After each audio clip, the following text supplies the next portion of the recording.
All right, so good morning, everyone. It's my morning time. Still waking up. Pounded some coffee. Gonna try and ream out these two videos right now. I feel like it's pretty important too for the reopening stuff because I want to have the main basis covered for you guys before I actually have the website, which will be happening. I have the website, but updated, which will be later tonight and tomorrow, and then the bulk of it will be finished. So, all right, and then also, this might seem silly, but I made a bullet point list so that I can stay a little bit more refined with you guys. A lot of you guys know I just ramble and ramble. So, okay. So this video is Betta Care video. Oh, and then for those of you guys who are wondering, I have a bunch of these made for my friend. Avatar is actually, like, these are for the fish, Avatar Beta. But, so this video is going to be an overcap of or overview of all of the necessities to know for Betta Care. So let's dive into this really quick. So we have temperature. So what is an ideal temperature for your betas? Well, you'll see a lot of information that says that, anywhere from 76 up to 80 is good. And in reality, that's not true, especially with females, or if you're feeding like pellet foods and stuff like that. Just the same though, their systems actually operate fully and function at a higher temperature, and it keeps their systems moving quickly, and so they digest food better, their metabolism's up, like digesting the food, their immune system is higher, it keeps them a lot more healthy. So what is actually the most ideal temperature here? And I gotta say, it's actually 82. If you can keep them at 82 degrees, you will have the best success. What if you see a little bit of swim stuff? What do you do? Well, for one, I would recommend swim bladder issues. I would recommend that you do a water change, and then I recommend that you actually up the temp to 84. You can run 84 all the time. You can, believe me, I do it sometimes, but your maintenance is going to be higher, which is okay if you're willing to do that, but at the same time, it's kind of happy medium here is 82. 82 is highly effective for fry, females, males, you name it, breeding. Like it's a sound temperature is 82. You go towards 80, things start slowing down, and you're going to see an increase in issues. Whether it be, especially if you're below 80, then you're going to see a whole raft of problems be much more prevalent than they should be. Like, it should be very, very highly unlikely and rare that you see things like Popeye or fungal issues, especially bacterial stuff, things like that, and so, if you see swim issues, honestly, up it to 84 and cut down feeding a little bit and just ride it out. And as far as things that you can do also is the salt, but I'll touch base into that in a little bit and like a little bit more into the video. And in most cases, it actually does resolve it. Like, you'd be surprised. You up that to 84, fresh water, get them going, and it does actually correct the issues. Next, let's go into water changes and water stability. So, how often should you be doing water changes and how big? Well, reality of it is what all of us do, and I myself even still find after so much stuff, the best kind of habit to be in here is 3-day water changes. If it's a single, let's say, okay, fine. So I have a 1 gallon, and let's say you're going our style, breeders, stuff like that, and you have 1 gallons that are filled, 75% of the way up, and then you have obviously 1 in there. Or let's even say that you have 2.5 gallons and you have, 1 in there, or any kind of in that range. Well, then you're going to want to definitely do 100% every 3 days. And so then if you're going with, like, let's say a tank that's, even 10 gallons or whatever, Then what you can do is you can do 75% or so every 3 days. That's what you guys should be doing all the time. All the time. Stay on top of water changes. Water changes are a must for Betta's health for a lot of reasons. A lot of reasons. So just stay on top of it. 3 days, 3 days, 3 days, 3 days, 3 days. Then as far as water stability goes, like where does your true water stability come from? And that is in fact your maintenance, not your filtration. It's not your filtration, it's your water changes. Bad things build in your water. So just because you're filtering, the filters don't filter all that out. So they're still building. Dissolved organic, stuff like that. Like your filter doesn't eat that up. So, you know, keep that in mind. Like true water stability, if you are just water change, you don't really get, like there's no way for you to have any adverse effects or any reactions to what you're doing and stuff like that. So, you know, you see people talk about it all the time, like, oh, I did a 10% water change, and then I did another one and another one and another one in 48 hours, and oh, it just killed my fish. It's not that the water changes killed your fish, it's that your water chemistry did.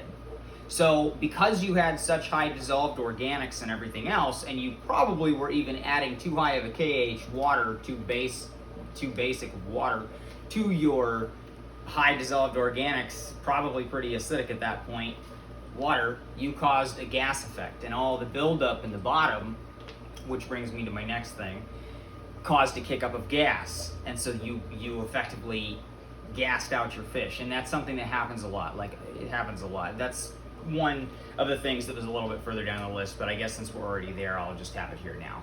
So, you know, watch your water changes. You always want to be on top of it. If you look at the best, like, let's even just say that you're looking at discus. Okay, cool. So those guys are always large. And the reason why they're doing that is because that's how you keep them the healthiest. Like, you stop so many bad reactions. You stop so many things that build in the water that are bad. You stop any kind of reactions that your water chemistry could have. You literally can do pretty much anything you want and not have to worry about it. And that's because your fish are always in tip-top health and your water is always very pristine and nothing was allowed to build up in it. So you don't have any risk of doing, like, you can literally do whatever you want. Whatever you want, and you don't have to worry about anything. Literally nothing. And so that brings me to my next topic here, and that's substrate. So, should you use substrate? And the answer is no. If you look at any of us professionals, we always run bare bottom tanks. And so the reason why, or like not tanks, ponds, 1 gallon buckets, like whatever you want. I got a whole wall here of breeders, but that are in 5 gallon buckets. But you know, why don't you want substrate? Well, you don't want it because the substrate, yeah, it can house good bacteria, which I'll get into that when I am talking about the cycle. But it houses good and bad. All the detritus and stuff goes down to the bottom. It's literally a breeding ground for everything you want out of your tank. Well, let's say that you gravel vac all the time. And I understand the mentality. Oh, I know my tank is clean. Oh, I know I cleaned the substrate. Oh, I know that I did this. And I believe you guys legitimately think that you are doing a very good job, and that's fine, and I understand it. A lot of you guys that are going to watch this video are already from Facebook, and I know that you know what I'm talking about because you were making posts about it when you finally were like, I'm going to do it. And you yanked all that substrate out that you thought was like sparkling clean, and you were mind blown that it was just a sick, nasty wrath of stuff. Even though you were vacuuming every week, very intensively. And so the idea is you want to have the most sterile environment possible. You don't want that just being there. You don't want to allow anything to build. Good bacteria doesn't break down everything. It just doesn't, and it can't. And so even if it did, it's going to turn it into, it's going to break it down, dissolved organics, everything else, and you got all this bad stuff still in your water. That betas especially, some species, they can take it and they're fine. Honestly, like that's fine. But if you're looking at, betas, they can't take it. And it's a little bit deceiving, yes, to be like, well, in the wild, they do this and this and this. But reality of it is, in the wild, they're constantly getting, regardless of what you think, because even if you're looking at a big, because most of the time they're actually not in puddles. That's not. So no matter how you look at it, even if you're looking at a puddle, what happens below that soil level? There is non-stop water exchange. Non-stop. So even in that, they are not in technically dirty water. And then also, the betas, if it does do that and they do end up in that situation, they can also hop out, which is why sometimes you see people say that their fish jumped. Well, unless if they got startled, the reason why they jumped, like me, I honestly, I'll leave an 1.5 inch, 2-inch lip, just like all of us do, and they never jump. They never jump. They're not jumping because they're like, oh, I'm just gonna jump. And people are like, oh, there's jumpers and stuff. That is so rare. The reason why they're jumping is because something in your water wasn't good, and so they were trying to escape it. That's why they jumped.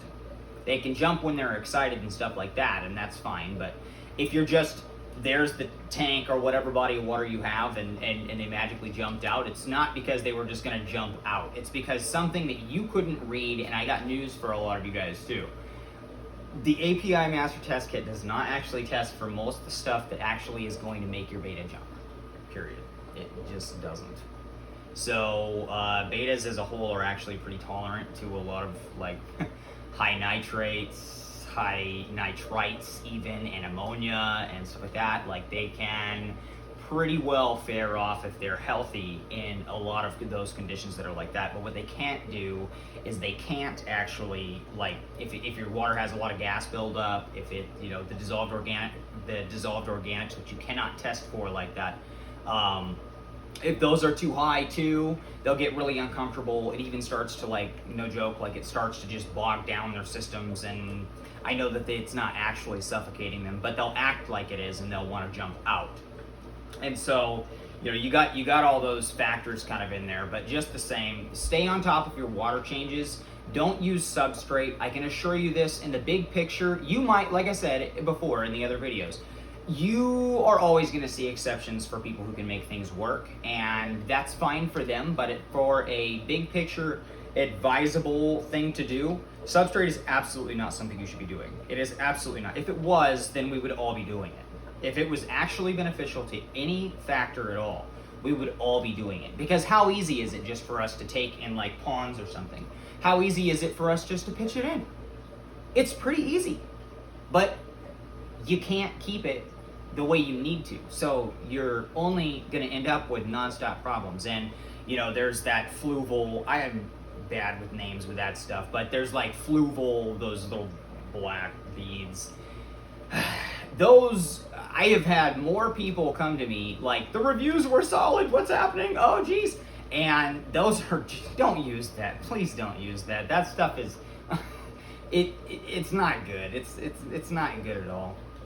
Just stay away from it. Honestly, just bare bottom tank. It's gonna be okay. If you want to use something like black sticky vinyl from the hobby shop, that's cool too. You can put it directly on the bottom and it will make it look black, or whatever color you want, or they even have patterns and stuff like that. Do whatever you gotta do, but I think a lot of you guys would be surprised how good a sterile tank actually looks. And you will have the most success with your fish, which is the ultimate, like, that's the key. That's the ultimate idea here, is to be able to actually find enjoyment and cut the deaths, heartache, money loss, and stuff like that. Well, that's going to be one of the main things too that you can do, that it's going to ensure your longevity here.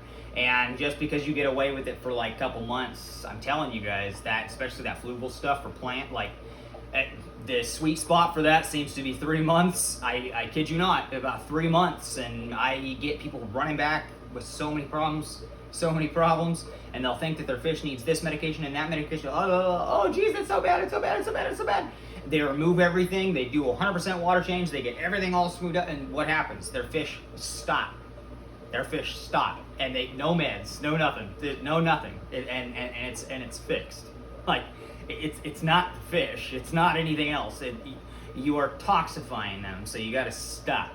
You're allowing things to build in the water that are giving them even fin rot and stuff, and that's highly bizarre. It should never be happening, and so you need to, like I said, just stop. Give them what they should have, not what you want them to have. That is two totally different things sometimes, and that needs to be recognized with betas very damn hard. Pardon my French there, but it really does. Like, you need to always have the beta in mind so that the beta can thrive, and then your happiness lives on, and so does the passion for this hobby. So just stay away from the substrate, please. No substrate. If you want to do live plants and they come from the bottom up, you're better off getting some kind of little mini cups or something of the sort, and just having a few small little things with the plants coming up, and then you can do that, and that's still better than having a solid bed of substrate, and then have floaters that have stuff coming down and stuff like that in your solid. That's a much better option than just decking it out with that. And you know, some of you guys are going to see this and be like, that's so extreme, but I'm telling you, in the big picture, you really want, especially with sorority, that is much more apt, because for one, females are just generally more susceptible to internal issues, honestly, and for, even if they're perfectly healthy, if you're doing everything and following the system to a T, then you're going to be fine. You really got to worry about it. But if you're like kind of willy-nilly, the susceptibility for that is pretty high, and part of that is that they're always in there together interacting and stuff, and just like people, even if you like being around people all the time, it is still draining to you, and so that alone, plus their systems are actually built like they don't function the same. So just the same though, like in a nutshell, it's best just to keep it like swiped. Can you get away with a male, a PK? I'm going to stay away from half moon here on this, but can you get away with a PK with substrate male? And you know, if it's a thin layer, and you're always making sure that that thin layer, we're talking like thin, so that there's no way that that surface tension can't get everything out, or at least almost. We're talking thin, not 1 inch. If you're an inch, you're too, like, that's not going to work. But even then, keep in mind, I'm not actually advising that you use substrate. I'm telling you don't use substrate at all. But if you did and you're stuck on it, use a very thin layer, and do not use the flubal stuff. Okay, so now let's get into water size. So water size, honestly, keep it smaller. You know, if you got one male, for instance, quite honestly, 2.5 gallons is about as big as I would recommend. You can go up to a 5 gallon, that's fine, but I'm telling you this right now, I don't even think I need to say this, but I mean, I don't even know how many thousands and thousands and thousands I've had. Your best success is honestly going to come in the big picture here, and even in the small. Like, I have never seen a beta that I have not actually thrive like crazy in 2.5 gallons. Hell, I've barely even seen any that don't thrive and want 2.5 gallons over a 1 gallon, honestly, like, for real. The only reason why you would need to go actually a little bit bigger than that in reality here is if they are a juvie growing, and then in which case sometimes they do prefer a little bit bigger, and then they grow into everything and they're finished a little bit faster and better, and then in that case fine. But I'm telling you, even the 1 gallons filled 3/4 of the way full, you're going to have excellent success. And then you just every 2 weeks, like clockwork, you're going to clean that entire thing out. The entire thing. Or if you're doing buckets, you're going to clean the entire bucket out, and then past that. And honestly too, you don't even need to use anything. You don't need to use soap or something like that. I've been tinkering with this, how to do that, and what's actually the most effective, what's needed and what's not, and all this mumbo jumbo. And just use your hand, get it all wiped out, cleaned out, and then dump, and then refill, and you're fine. So anyways, the water size, just keep it kind of on the smaller side. You always see people that are trying to put their heart of what they think because of their own personal emotions into what their fish gets, but that is in fact where you're going to get the most issues here. It's not good for it's not good for them to have to run all over the place. Sometimes it expels excess energy, which drains them and makes them more susceptible to things and as a whole. Half moon, fine, I'll just dive into this. So, look, you're not going to put a pug in a football field with water over there, food over there, and then a windstorm going on too. It's just not feasible to do. That's just not going to work. They weren't designed for that. These betas that people are getting and that we're breeding and stuff, these are not wild betas. They're not, and so you got half moon with huge, massive, heavy fins, and their muscles get tired. So if they are having to expel that energy to get from place to place, and like I said, obviously some are strong enough. That number is so small, and even those ones who can will still in fact thrive better in the smaller water. And that's because they're not getting tired. They're not actually exerting all their energy. They're able to keep it, use it for their immune system, keep everything going, be much, much healthier and happier, and you're not going to see fin rot. Stay on top of your, on top of your maintenance and stuff like that, and everything will be very, very smooth. We're talking even their rate at being able to digest the food. All this stuff. Oh, my beta just randomly swelled up like it has dropsy. Oh, my beta has fin rot. Oh, my beta has, Popeye. Well, the Popeye is due to lack of water changes, probably having some kind of environmental stressors as well, and then also maybe you got like high flow and stuff, and then you got substrate. That's it. That's what happened. There's no ifs, ands, buts. That's what you did. Like that is how it got there. And that is, then you're gonna go and medicate, and lots of you guys that are gonna watch this already know too. Like I've helped a lot of you guys even with nothing to do with betas, because I come from a long like African cichlids and stuff too, like wild caught stuff, like all sorts of things. The medications won't actually fully circulate through your tank and stuff, so you're going to be sitting there treating things that are only going to be a repeat issue of them having exposure to it again. And I'm not saying that they'll immediately get it again, but it's in their environment again. So you're never going to actually fully get that to eradicate unless you remove the problem. So it's best just keep all the problems gone and you won't see these issues pop up. And this is part of why I get frustrated on Facebook, because the issues that people are chasing, they legitimately shouldn't even be you shouldn't be chasing this. You're chasing what you think is ideal, or following these magically, one-hit wonder, overnight warrior professionals. That's what got you into these problems. Just stay away from it. Just stay away from it. It doesn't have to be that hard. It can be really easy and fun and exciting and enjoy, Don't do this to yourself. Don't do it to yourself. Just stay away from it. Come on. Just stay away. Success is here. Go. Might not be what you were thinking it would be, but it's going to be very fun. And so, just keep that in mind, you guys. Like half moons, the way that we keep them, and a lot of you guys know that watch this that already know me too. I used to sell half moons like crazy, like really nuts ones. And it's easy. The way you keep them all super puffy and elaborate and just gorgeous and nice and thick, and they're not frail and they're not, the way that you're doing that is you're keeping their water volume down so that they don't have to expel any energy that they don't need to. When you're feeding them, the food's right there. You got to move a total of 6 to 8 inches, if even. You digest it, you got all this energy, you got the extra calories, you got everything else. Your muscles are staying strong because you're still flare training them, and everything else is good, and it's good. That's how you keep them peppy, healthy, happy. Everything else, hell, I mean, their colors even look better, like, because they're feeling good. And so, that's just kind of reality there for you guys. If you want to know sorority, water volumes and stuff like that, please hop over and watch the sorority video. I already touched base on a lot of that stuff. This is going to kind of be like a fill in the gaps thing too for what I didn't actually go over in that video. All right, let's talk about the cycle. So you got everyone always talking about the cycle.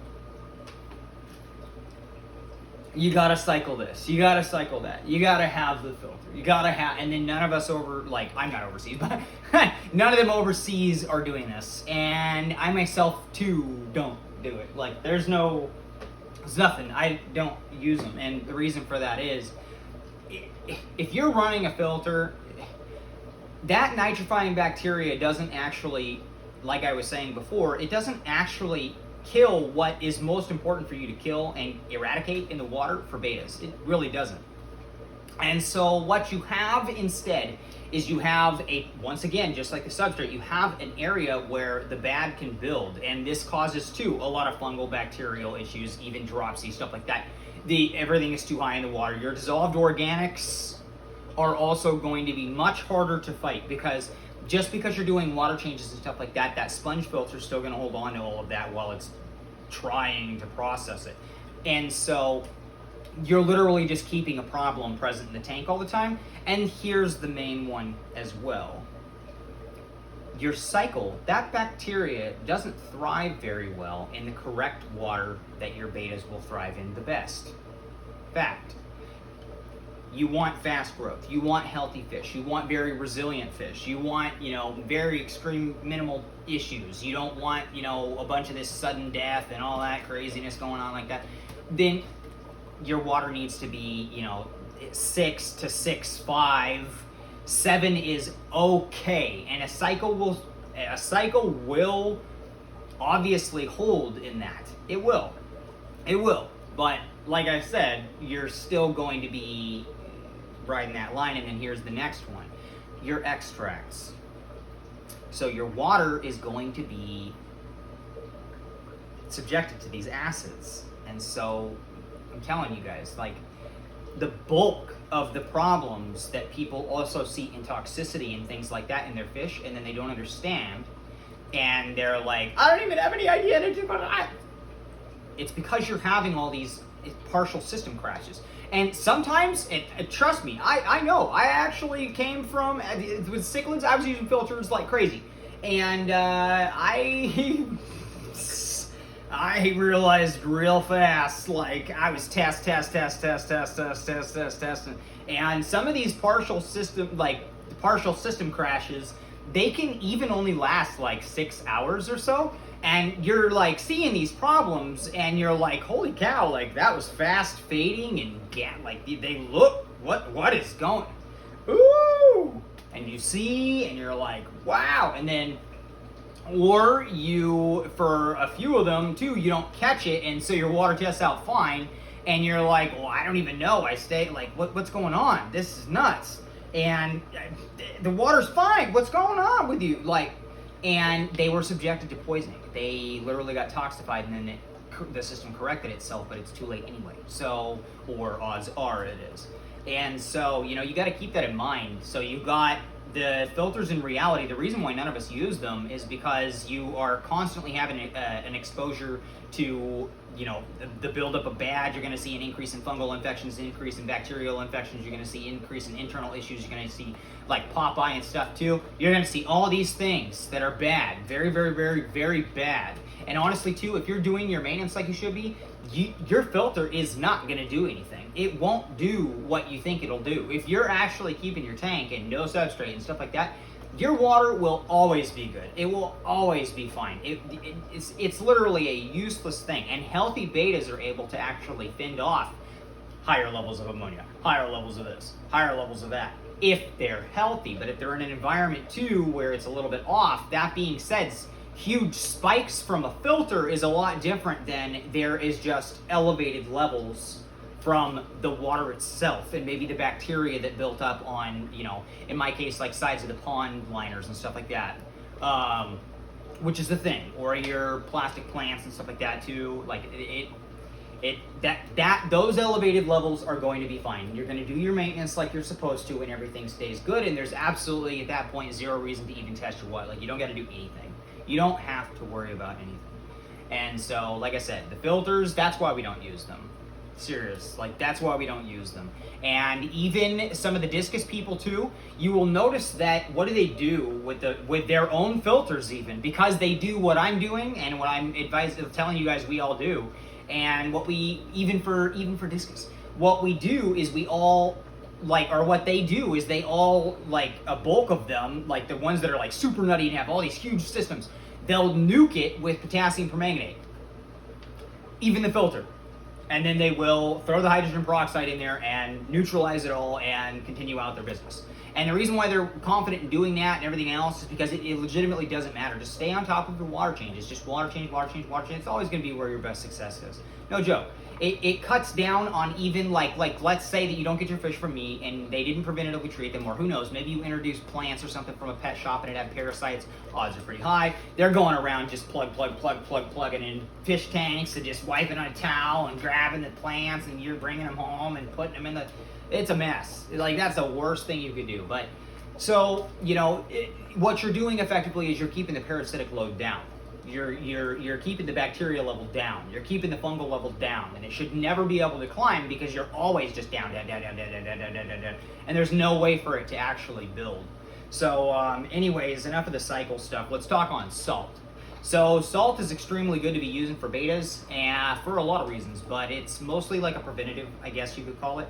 And the reason why all of us professionals use this, there's very few who in reality don't. Just like if you're looking overseas, and me, some people in the United States don't. That's not my problem.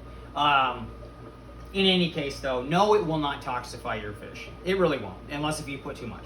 So what's a good ratio? Well, in a 5-gallon bucket, let's just, for example here, what I do is I take a pinch, and it can be even a fat pinch, small pinch, whatever. You're not going to overdose them with that, with 2.5, 3 gallons. So that's pretty much it. Can you use, can you use 1 tablespoon per 5 gallons? You can, yes. But a much safer range is for you to just get used to using half a tablespoon per 5 gallons and just roll with that. You can even go a little bit less. And so long as you're floating around in that range, you never have to worry about that. Only ever replace the amount of salt for the water that you took out, and then also keep this in mind. So aquarium salt is basically sea salt. It is. It's the same. So that has electrolytes, so we got like, oh yeah. But keep in mind, betas are actually a soft water fish. They don't like hard water. And they need specific minerals, not ones that would be present in sea salt. So, one thing that is I find pretty important to keep in mind is when I used to use sea salt and stuff like that, and then I quickly realized when I got this bag of pure sodium chloride, the difference back to back is absolutely incredible. So please go, and instead of paying $7 for a thing of stupid aquarium salt that's going to quite honestly raise your water parameters in ways that you don't want, even if it's only a minute amount, it's still enough because they don't want those minerals like that. So if you want to actually be able to raise your salinity in the water and not affect any of your water chemistry like that, then what you need to do is get pure sodium chloride. And watch out for the anti-caking agents. It cannot have anti-caking agents in it. That is very, very bad. Don't go using table salt with iodine. Like, that's bad too. I've had people kill, don't mess with any of this. Just pure sodium chloride. You can get it at the restaurant stores. I got a 50-pound bag for $10. No joke. 50-pound bag. Pure sodium chloride. I'm still working on it.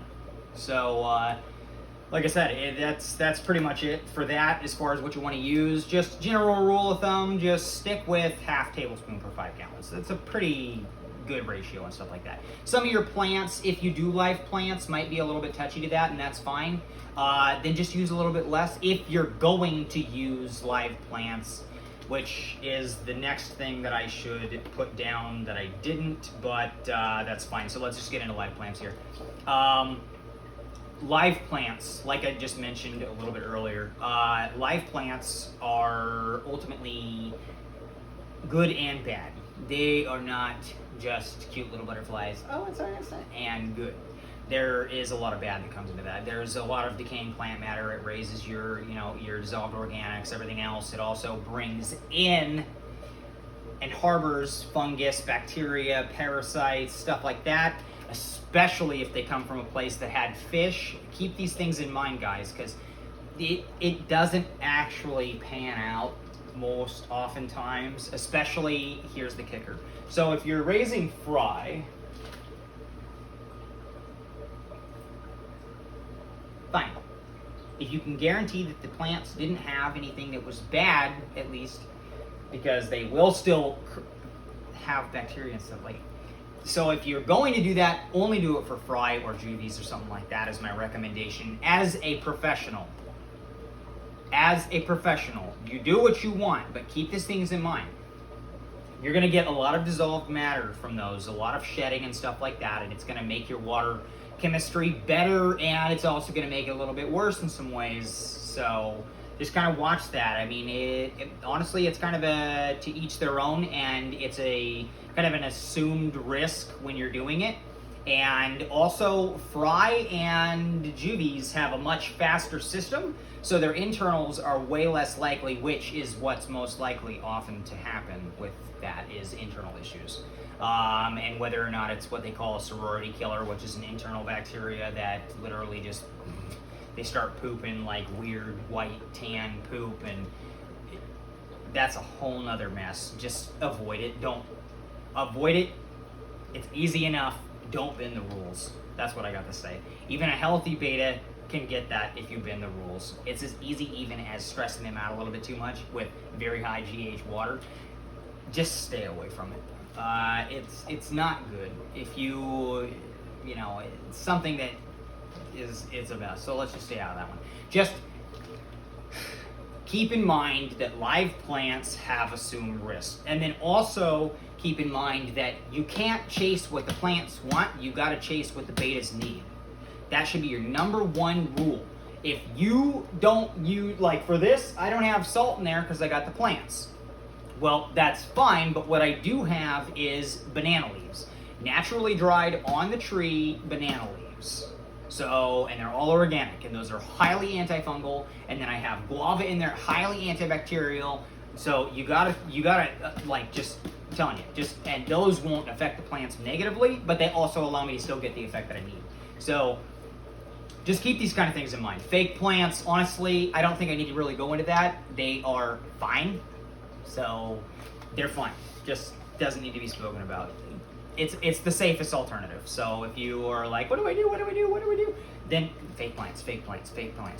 Silk plants are great. Plastic plants are great. Just watch the plastic and make sure over time that they don't start leaching if you're running slightly more acidic water.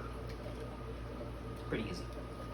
Now let's go into water chemistry. So your ideal pH should in fact be, before your extracts, about 7. Now, lots of you guys that are going to see this video from Facebook have seen me post actual water samples from Thailand, and because I am like that. I always tinkering and trying to do this stuff. So I do actually find that also to be like the best start point. And the reason why is, once you add your extracts and stuff, which is going to be another video, it's the next video. Once you add those extracts and stuff, your ideal pH should be 6 to 6.5. If you go up to 6.8, fine. Try and stay away from 7 though, I'm telling you. Honestly, my opinion is this. 7.2 is about as high as you want to go before you should expect some issues. And a lot of people are under this false idea that betas will just, oh, they're a fish, they'll adapt, they'll do this and that and this, and oh yeah, okay. No, they won't. They can, but they're still not going to be running fully functional. Just like an African cichlid could live in 7.0 water. You could make it do it, and it's also going to be way less hardy of a fish. So, you know, you got to think about that. Like, that's reality here. And most oftentimes what you'll see, because betas are more susceptible to internal issues, so what you're going to find is the more you go away from what you should be doing, the more issues you're going to have kicking up and stuff like that. And so it's not going to be so fun of a time for you. So, you know, keep the water ideal. And then as far as your KH and GH2, you're going to want to make, so your KH realistically should be 2 or 1. 2 is the highest if you're using the drops. If you're using the test strips, 1 minute. I am bad with this conversion here. 1 minute. So if you're going to use the test strips, you're going to want your KH to be 40 ppm, and your GH realistically should be 30 to 60 ppm. If you're using these. Now, a lot of you guys are like, why would you be using this versus the drops? And I ran out of the drops, and honestly too, like, with proper maintenance and stuff like that, and you're doing all your stuff, and I utilize roadie water as well, and that's a whole other video that I'm going to make. But reality of it is, these are absolutely fine, and you do not need to sit there and do more than this if you're actually running your systems properly. As a matter of fact, you barely even need to test anything ever. You're not running around like a chicken with your head cut off chasing a bunch of stuff. You're on a very precise thing. You're on a very thing, you know. So yeah, test strips. So that's what you guys can. So the Thailand water is in fact the pH from those samples. You got 7.0. Your KH is going to be at 40, not 80. You're going to be, you know, 80 is you're verging too high. You shouldn't be fighting that. And when the you know, when the base to acids start coming into play too, you're getting into some tricky territory there. Just stay away from it, trust me. So if you got to water down your water with distilled water, then do it. That's fine, whatever. I always recommend filtering your water at the very least with carbon. That is for a fact. You should not just be doing this whole, oh yeah, I got my water. Like, I put prime in it. That is, I'm sick of that mentality. So anyway, you know, and then your GH should be 30 ppm to 60 ppm. That's where they all lie. Before extracts. You're going to add your extracts, and then it's going to go down. If you started at 7, it's going to go down to about 6.5 for appropriate levels, and you're sitting pretty good. If you're starting at like 6.5, then it's going to go down to maybe about 6-ish. And that's still appropriate and fine. I myself can lower these guys down instantaneously to, I mean, even as low as 5.5. And they love it. And I can do it instantly because all of these betas with all the maintenance that I do in the feeding and everything else, they're so healthy that it doesn't matter. It works. It works very damn well. Like, pardon my French on that, but I just, a lot of you guys know too that I don't really filter my whatever as much. I've been getting better, but anyway, you know, you keep your, this is the thing, you keep your betas healthy like this, you follow these steps. I assure you, sometimes I can slam them in 20-degree different water and they won't die. I can do 10-degree. They're going to be shocked a little bit, but they're going to be fine. Fine. Fine. When I get them in, sometimes they're ice cold. And I throw them in the water that's 82 instantly, and they're what? Fine. So they're healthy over there. Even after a trip here, they're fine. I'm doing maintenance. Maybe I'm out of, like, my... I since I do that and everything else, sometimes I got to make so much water with the roadie system that the water's cold. So I'm like, oh boy, and I'll just add it. You want to know why? Because they're healthy. They will sustain it. It's fine. It's good. It's okay. 10-degree difference water is, you know, that's a safe range, I would say, for your fish. You know, you're not going to kill a healthy fish. I'm sorry. You're just not. If your fish are dying off because you did a water change or because you changed the temperature some, that's because your system was a fragile little, like, because you weren't doing things the right way. That's it. That's it. So enough of that. We went into the water chemistry and stuff like that. Keep very soft water. You don't want to have, you know, roadie water is best. If you're going to use roadie water, then what do I recommend? Honestly, if you have plants in there, Chem Equilibrium is fine. Use that. Use a 1x dose, and then, you know, if you're going to use Brightwell too, remineralize, that's fine too. Use a 2.5x dose. You know, if you're, I don't recommend other products because I haven't actually tinkered with them. Both those other ones work very well. If you're going to use, you know, for a KH product, I honestly don't think it's worth going, just like cichlids, it wasn't worth ever going and getting some stupid KH stuff. You're going to be doing so much maintenance and stuff. The baking soda it does its job very, very, very effectively. It holds very, very effectively. It's just fine, and it's also a lot more stable than a lot of those things, and also it's a lot cheaper, which means it's not such a pain and an ordeal for you to just flush. It's perfectly fine. So just use that. And for that too, like if you're using, you know, that all depends on where your base is and how good your system is, stuff like that. Let's just stay away from that. You figure that out on your own, but I'll give you a start point of a half teaspoon per 30 gallons.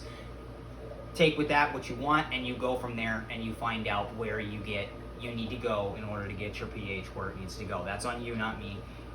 Those GH, KH tests, the GH ratios for that, for the remineralizers and stuff. I'm assuming you're starting at 0 TDS and you don't have any, but as far as the KH goes, honestly, start point is going to be half teaspoon per 30 gallons, and then you figure it out. You do the conversions and stuff like that, that's fine. So anyways, then let's go between, so the difference between, so which one is healthier too, because this is important when you guys are deciding what you want to get. What's the difference between a cheap wholesale mistreated beta that's at a box store, mom and pop stores? You see plenty of people, I'm not going to throw out names because I don't have their permission on here, so that's fine. I'm sure you guys are on YouTube, you're already familiar with this. So I'm thankful that a lot of these, like there's a handful, and it's growing, that are pretty vocal about PetSmart, Petco, and mom and pop shops. So mom and pop shops still get their betas from the same exact place, they're all the same cheapo, mistreated, abused fish. Like they grew up in a very small little thing and then thrown into a flask, and then water changes all the time. And yeah, that's a pretty tedious process, and they always have reasonably fresh water, but that's mistreatment. If one dies, they don't care because it was 50 cents. Trust me, I know this because I have actually worked with cichlids for my lesser value stuff. Things that I didn't care to personally sell, and then every now and then I would throw them some bones and stuff like that, but just the same. And betas, realistically, you are overpaying the hell out of those betas for cheap fish. That is a mixed genetic fish. It is not stable genetics. It is not good. It's a bad overall. That's not something you breed. That's not something you, and also, those fish, they're cheap. 50 cents to $2 for the fanciest ones is what they're paying realistically for just cheap mixed mutt wholesale stuff. That is what they pay. So keep that in mind. Those are mistreated fish. They're not going to go and do all these hoops and jumps and stuff like that for cheap fish. If you're looking at like expensive fish, are they going to give them a lot more attention and better care and stuff like that? Absolutely. And so there you go. Plus the genetics will be a lot more stable for you and everything else like that. It's just, in general, it's a good thing to support.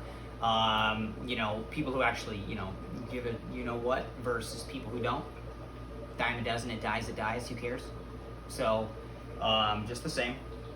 And as far as hardiness goes, I'm going to say this very, very firmly. I've worked with, 3 countries, and each country's fish, because of how they keep them in their water and stuff like that and everything else, food sources, things like that, each one of them actually has, different, it's like you take their hardiness bar and you slide it, but you can never remove the bar and be like, I got a fully hardy fish. They're always going to have some key deficit of some point. And it doesn't matter what region you're looking at. And that includes wholesale stuff. So you might be like, oh, but this wholesale fish is used to abuse, and so it can handle all these things that by all means imports won't.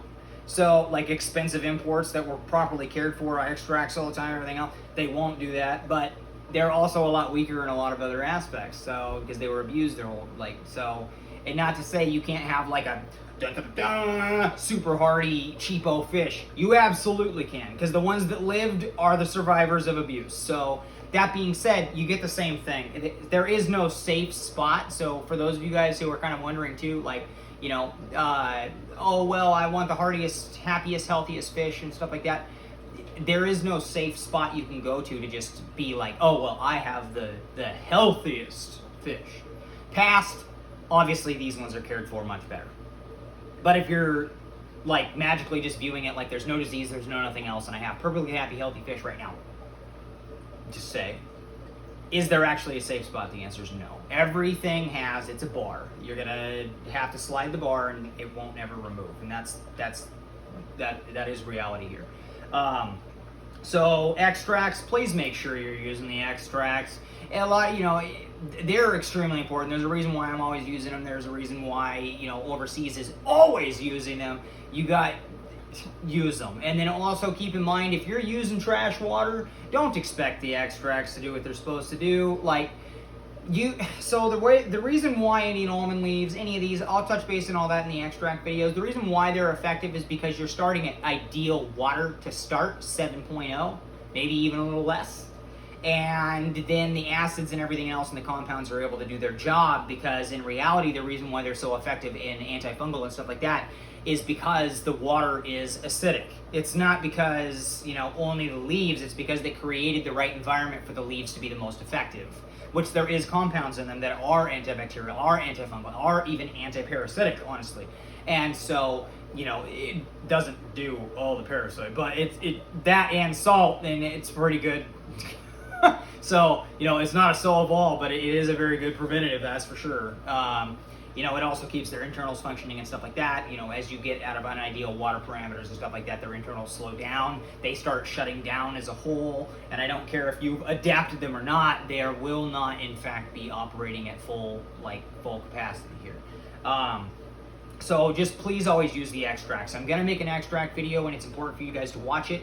I do also have to video some of these nuggets, I call them, betas for the website and stuff like that, to be posting as well before I have to head out today. But just the same, I'm gonna try and make the extract video, but if not, it will be tomorrow. And so just watch for the extract video, but I think I'm cruising along with this stuff for you guys.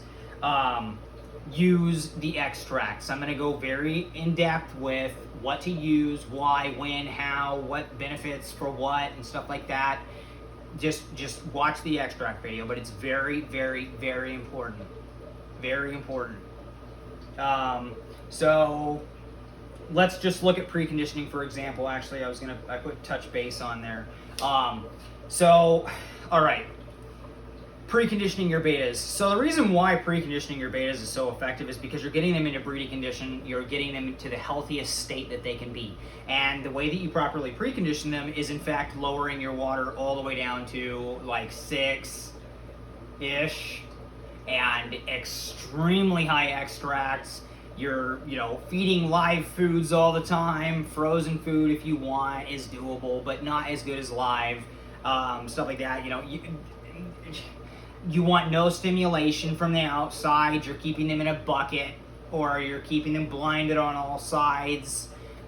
You're basically just allowing them to be there, not expel energy, and you're running proper ideal water conditions and stuff like that.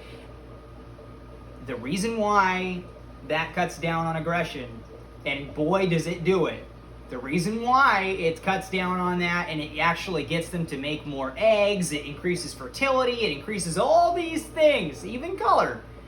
And the reason why it's doing that is because that's in fact what makes your betas the healthiest.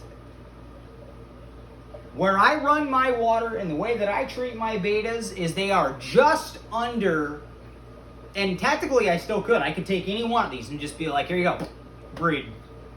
You're ready, he's ready to go. And the reason why is because I always keep them in such ideal conditions. And so if you're like, oh, I don't run extracts and stuff like that, and then you're like, oh, I'm getting all these fish deaths, blah, blah, blah, hyperaggression issues, I got like fin issues, like you name it, anything.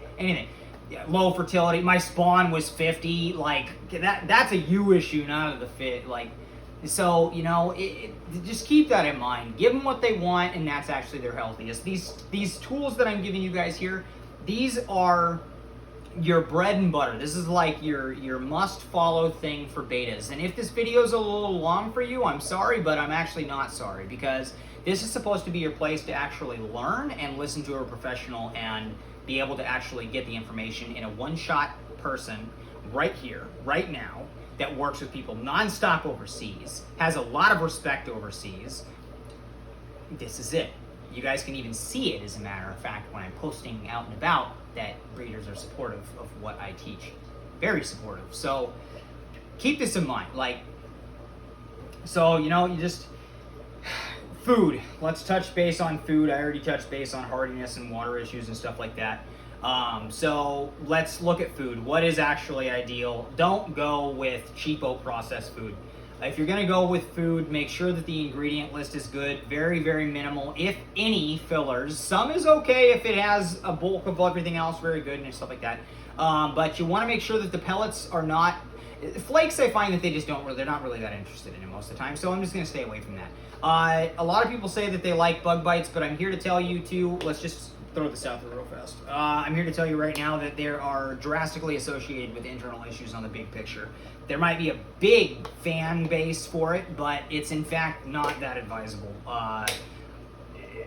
I'm telling you, the amount of people who feed bug bites and then randomly have issues, and I assess I'm assessing their living situation and stuff like that for the betas, trying to actually analyze like what the hell actually happened, and so that is actually something that I say, don't do bug bites. If you do, it's at your own risk, and that's cool. You do you, but so anyways, frozen Daphnia, frozen brine, frozen Misa shrimp that are chopped. Make sure your meal sizes are small. That's going to have to be something that you guys kind of mediate yourselves to. If you can see your betas literally getting like fat, unless if they're juvies or fry, that's bad. You do not want to feed that much. They shouldn't go from regular to fat when you're feeding them. You should barely even notice that they ate. And you're going to want to do those often. We're talking 2 times a day, 3 times a day, stuff like that. If you're using pellets, don't do 3 times a day or even 2 times a day. Stay away from it. Unless if you're feeding like 2 little pellets. Then 2 times a day, if your temperatures are correct and you're at 82, maybe 84, you're perfectly fine. But that being said, every 3rd day, give them a day off. You do not keep just pellets. You need to let their system clean. So if you're going to use the frozen, great. Live food that I absolutely love is actually going to be grindle worms, white worms, fresh Hat's baby brine. That's pretty much my go-to, Daphnia. And if you're in an area where you can safely harvest mosquito larvae, just make sure that you don't have excess in there so that they can't actually eat them all. Because mosquito larvae can do some weird stuff. So just keep that in mind. Just keep it, just feed good amounts that they can consume in one shot and everything else, and you're good to go. If you're going to use frozen foods, you can very safely feed 3 times a day. Just make sure that they're very small meals, and you're sound. If you're going to use fresh Hatch baby brine, please avoid feeding them in excess. You can have excellent success with them, but just keep in mind that you want to, it's in moderation. So make sure that every now and then you're feeding them something else, and don't make it like a complete staple all the time. That's not good. But other feeders are much better for that. And honestly, too, the brine shrimp are most nutritious within the first 8 to 12 hours of them hatching, and then after that, they essentially decrease in nutritional value and everything else because their yolk sacs are absorbed and everything, and then you're basically just feeding it. Still okay, but it's kind of verging junk food at that point. So just keep this stuff in mind. Honestly, you guys, just follow these steps. Just follow the other videos that I'm going to be making. And if I did actually miss something that you wanted to know that was actually for Betta Care, and it's not something that will be, obviously in a future topic post video, then comment it down below, and that's fine. You can actually do that on any one of these videos that I'm making if you want, and I will answer publicly, or actually if it's something big enough and good enough for me to actually feel like I can, not good enough, but it's like a big enough thing that I can make a separate video, then I'll make a separate video, and I'll actually, be like, hey, shout out to this person, here's your video, so just kind of keep that in mind. You can comment on there and just tell me and stuff like that too. So I hope you guys enjoyed this video. Like I said, I really wanted to kind of dig in there, just get you guys the basics, get everything all lined up and stuff like that, so you guys can have what you need, the fundamentals and all that stuff. Stop looking at all these keyboard warrior people. Pardon my French. That was I'm marking this not for children anyway on my videos, so I guess we're good. But just don't be doing that. Don't just stay. As a matter of fact, just stay the hell out of those groups. Don't look at Google. Just follow the steps. You never go wrong. People have been non-stop impressed with results from even wholesale fit, that cheapo stuff. Seriously, just follow the steps, use the tools that I'm giving you, and that's the only reason why I'm doing this. I don't have to do this. This takes up a lot of my time. I could be doing other things, because I could just be like, there's your little care sheet now, which is what almost everyone does, if they even do that. And so, that's what it, but for me, it's important for me to feel like you guys are actually on your best foot for success and to give you all of the tools that you can have and to make sure, because prevention is always better than trying to fix something. And the reason why I didn't actually get into medications, by the way, on this one is because that's a separate video, but also there's a lot of medications that I don't advise you doing. And I'm also going to have to dive into why I don't actually recommend treating some things and stuff like that. So that's not going to be in this video at all. So, and I'm teaching the big picture point, not the small one too, of what some people find or what one thing, like, or a small trial. So just keep that in mind. That's going to be a different video, and honestly too, it's not even going to be a video that is going to be in the next week, because quite honestly, even if your beta has all these symptoms and all these that and this and that, what you need to do is you need to actually fix your problems, not throw some meds. So once you have no substrate, no filter, doing regular maintenance, all this stuff, if you want, one more thing, keep your water flow very, very, very low. That's one thing that I just thought of that I forgot. Very low, really low. If it's pushing them around at all, no. Can you use an air stone? You can. Is it necessary? No, not really. Not really. So, use it if you want, but keep in mind the water flow. Just keep the water slope or zero movement. Anyways, I hope you guys find these videos to be enjoyable and effective for you, because I'm just trying to give you guys the tools, and Facebook hasn't been the ultimate place for that as more and more people come in from the outside. It's just not my thing. I really hope you guys enjoy these videos. I realize that might be a little bit long, but at the same time, this is very, very, very good, undeniable info that you guys can get right here in one video. So just keep that in mind. You can chase a bunch of money that you shouldn't be spending. You can chase a bunch of time listening to these idiots. You can chase them. Yeah, I said that, idiots. You can chase a bunch of, like, all sorts of stuff. Or you could just listen to someone who nonstop works with overseas that are very prestigious high-end breeders and stuff like that, and who breeds himself, has hundreds and hundreds and hundreds of fry. Like, I have a bunch. And then also, I get 200-300 betas every 2-3 weeks. There's not anything I have, like, just, so just please follow the structure. Some of these guys that I work with, they don't speak English, but they can still read a translated thing when I'm putting like, some of them actually can too. They can understand some of it, and they just can't, like, just watch it. Everyone's in support of this. So this needs to be the info that you listen to. And if it means that you have to dedicate a little bit too much time than what you wanted to do, for what you get, it's totally worth it. You get a one-shot source. Make notes. If you don't want to go and rewatch the video again and again and again, make notes, please. On any of these videos, just make notes. It's pretty easy. I'm not going to sit there, make these videos, and type out bunches and bunches of stuff. Like, this is unpaid. This is already a bunch of unpaid time. Like, just, but it's here, and I feel good about this. I feel good about sharing all the real info with you guys in a manner that I feel like will be very effective. I want to help you guys be successful. It doesn't do anyone any good if people are chasing issues that they shouldn't. So please follow the steps. This is important, and I see a huge downward spiral on Facebook with betas as a whole. As a whole, you look in the groups, people non-stop chasing problems they shouldn't. They have no business doing this, yet they defend those things that people teach because that's what they believe is right. Like, this and that and that. And they're continually chasing these problems, and then when a professional steps in and puts the smack down, some listen, and I'm very grateful for those, but some don't, and I don't have time for that. So I'm making a difference where I can, how I can, and how I believe in doing. And I know that there's a huge sea of you guys out there.